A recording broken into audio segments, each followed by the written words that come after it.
जगह बचा लेनी है ताकि आपकी सेहत बेहतर है। ये अभी से आप ख्याल रखेंगे, आगे पूरी ज़िंदगी जितनी है आपकी अच्छी गुजरेगी। अगर आप इन दिनों में ख्याल नहीं रखेंगे तो आगे फिर जल्दी बीमारियों का शिकार हो जाता है बंदा, और फिर जितना मर्ज़ी कोशिश कर ले उतना अच्छा रिज़ल्ट नहीं आता, सेहत उतनी फिर बेहतर नहीं होती। तो आप बच्चों को अभी से अपनी सेहत को ठीक रखना है, अच्छी चीज़ें खाएंगे तो इंशाअल्लाह आपकी सेहत अच्छी रहेगी। इसी तरह नमाज़ पढ़ें, बावज़ू रहें, दुरूद शरीफ का ज़िक्र करते रहें। इन चीज़ों का भी सेहत के साथ बड़ा गहरा ताल्लुक़ है और सेहत आपकी इनसे भी ठीक रहेगी। तो ये प्रोटीन इनसे, अब क्योंकि ये प्रोटीन इंतहाई ज़रूरी है और ये चीज़ें हमें मिलती भी जानवरों से है, तो जानवरों को भी कोई बीमारी ना हो फिर जाकर ये चीज़ें हमें अच्छे तरीके से सेहतमंदाना तरीके से मिले। अगर जानवर ही बीमार हो, गाय बीमार है, बफलो बीमार है, शीप गोट मुर्गियां बीमार हैं, तो हमें ना दूध सही मिलेगा, ना हमें गोश्त अच्छा मिलेगा, ना हमें अंडे साफ़ सुथरे अच्छे मिलेंगे सेहतमंद।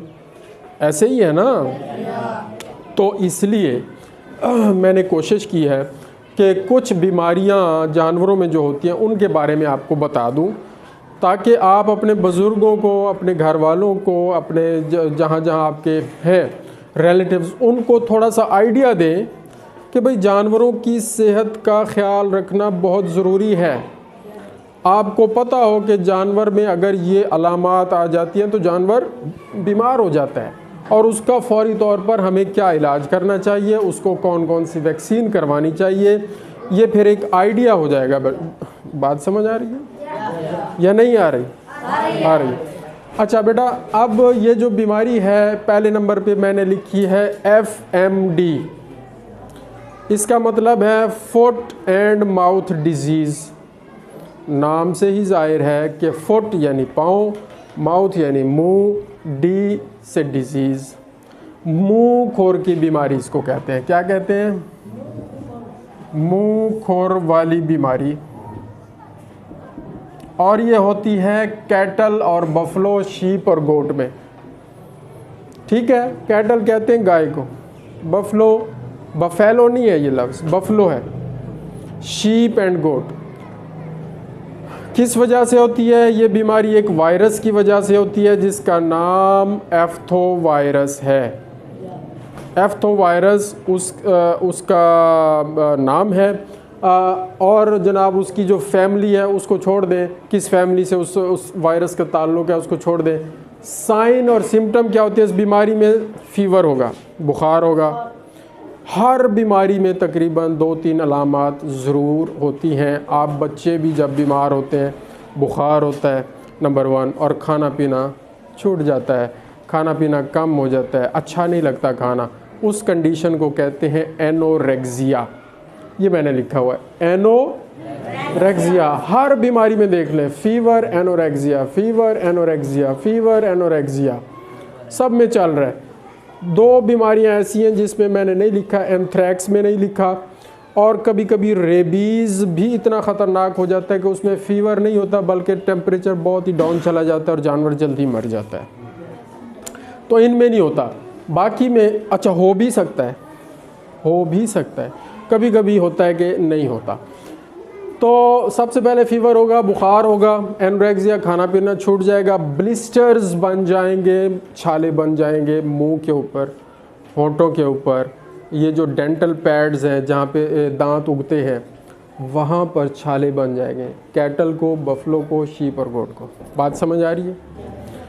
और जब वो छाले बनते हैं और जब वो छाले फटते हैं तो उनमें से ब्लीडिंग हो जाती है, खून निकलना शुरू हो जाता है, और सारी अंदर की जो मेम्ब्रेन है, ये जो झिल्ली है, ये फट जाती है।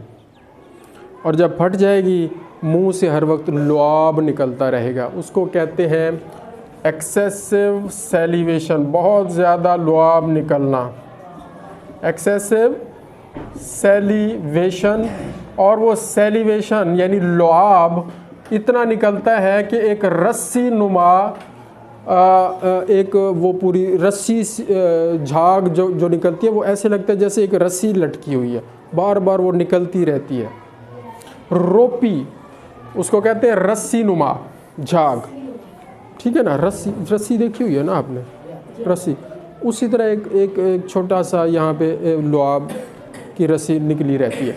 अब इसका कंट्रोल कैसे करना, अगर ये बीमारी आप चाहते हैं कि हमारे जानवरों में ना हो, ये अलामात ही ना आए, ये जरासीम हमला ही ना करे, तो उसका कंट्रोल ये है बेटा कि आप अपने जानवरों को बीमारी आने से पहले वैक्सीन करवा लें, हिफाजती टीका लगवा लें। वैक्सीन कहते हैं हिफाजती टीके को, और उस वैक्सीन का नाम है FM वैक्सीन, और वो साल में कितनी दफ़ा होती है? 2 दफ़ा होती है। साल में 2 दफ़ा, हर 6 महीने के बाद। किस मौसम में होती है? मार्च, और फिर 6 महीने के बाद अप्रैल, मई, जून, जुलाई, अगस्त, सितंबर। सितंबर के बाद नवंबर में होगी। मार्च में अगर करवाएंगे तो फिर दूसरी नवंबर में करवाएंगे। अगर ये अप्रैल में करवाएंगे तो फिर नवंबर के बाद दिसंबर में करवा लें। साल में 2 मरतबा। अगर ये साल में 2 मरतबा वैक्सीन हो जाए, हिफाजती टीका लग जाए, ये बीमारी नहीं आएगी और इतना नुकसान नहीं होगा। हमारे दूध और गोश्त की पैदावार कम नहीं होगी जानवरों की, और हमें सेहतमंद साफ़ सुथरा गोश्त और दूध मिलेगा, और हमारी सेहत भी ठीक रहेगी। बीमारियों का इसलिए हमें पता होना चाहिए, इसलिए जानवरों को बीमारियों से बचाना चाहिए। अगर फ़र्ज़ किया वैक्सीन भी हुई है, हिफाजत भी हुई है, फिर भी जरासीम ने हमला कर दिया है, फिर भी कुछ बीमारी आ गई है, तो फिर उसका इलाज है। अगर मुहाड़ा या मुंह खोर की बीमारी आ गई है, उसका इलाज मैंने लिखा है मेलॉक्सिकेम इंजेक्शन और उसके साथ पेनबायोटिक इंजेक्शन। ये